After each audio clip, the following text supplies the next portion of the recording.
Not every legend is a myth. Some are flesh and blood. Some legends walk among us, but they aren't born, they're built. Legends are made from iron and sweat, mind and muscle, blood and vision, and victory. Legends are champions. They grow. They win. They conquer. There's a legend behind every legacy. There's a blueprint behind every legend. I'm Arnold Schwarzenegger. This is my blueprint.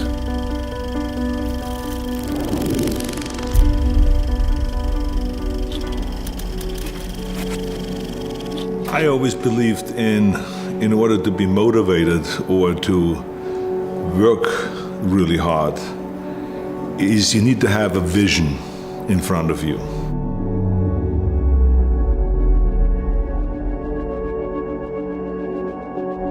And somehow, after having seen the World Championships in weightlifting in Vienna and having seen Tommy Kauno winning the Mr. Universe contest the next day, right there in the same event in 1961, and seeing all these muscles and strength and all this, it had a profound impact on me. And with the age of 15, I was now all determined that I'm gonna go into training and that I'm gonna go and take this seriously, that I want to be one of those guys.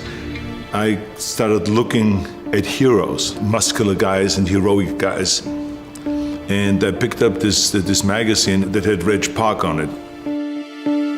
And it had basically him as Hercules on the cover. And by total coincidence, it had the whole blueprint of his life, of how he became Mr. Universe, the training routine. I mean, if I ever was lost about what to do in life, that is gone. I now have a direction. I realized then that I have a special ability that you cannot really, I think, train for. It's an ability of visualizing things very clearly, because I'm a visual learner. So I saw very clearly in front of me being up there on that podium in London, where Reg Park was, and seeing the hundreds of bodybuilders around and me elevated with the trophy in the hand and celebrating, and thousands of people out there screaming my name.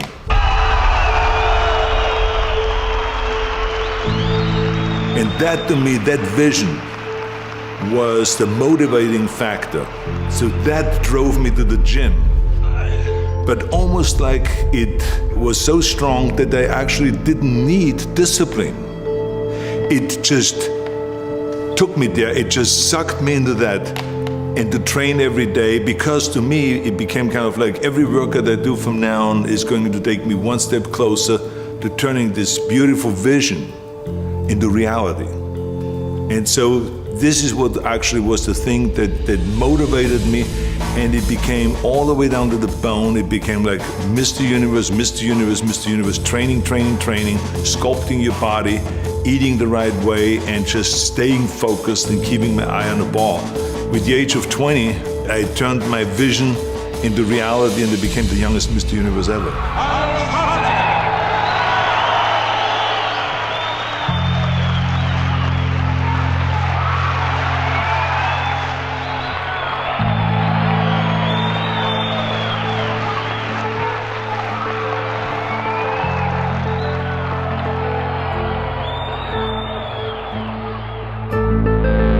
I felt that I was, without any doubt, the new hope in bodybuilding.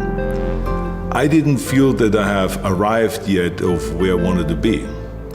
I felt like I was in the beginning of that, because being Mr. Universe is like winning the Golden Glove championships in boxing or winning the Olympics in boxing, but it is far away from being the best fighter.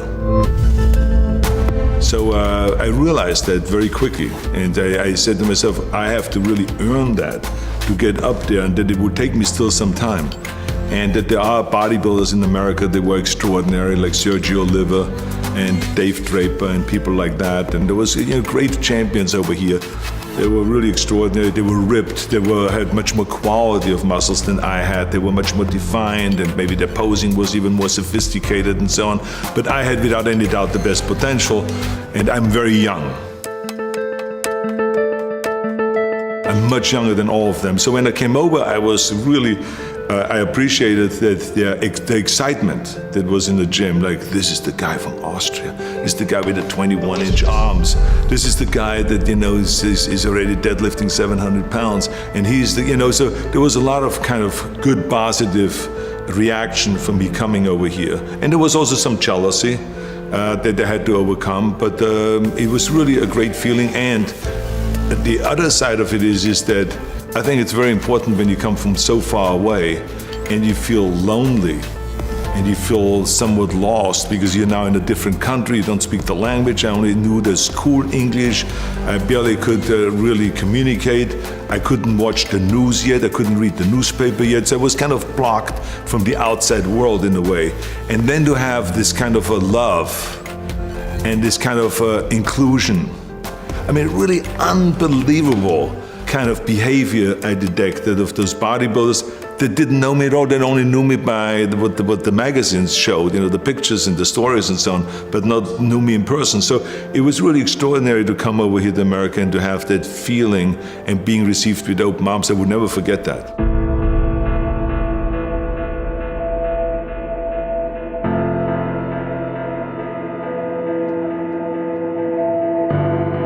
I would say that when it comes to size or anything like that, I didn't ever feel like I wanted more, but I wanted more of perfection.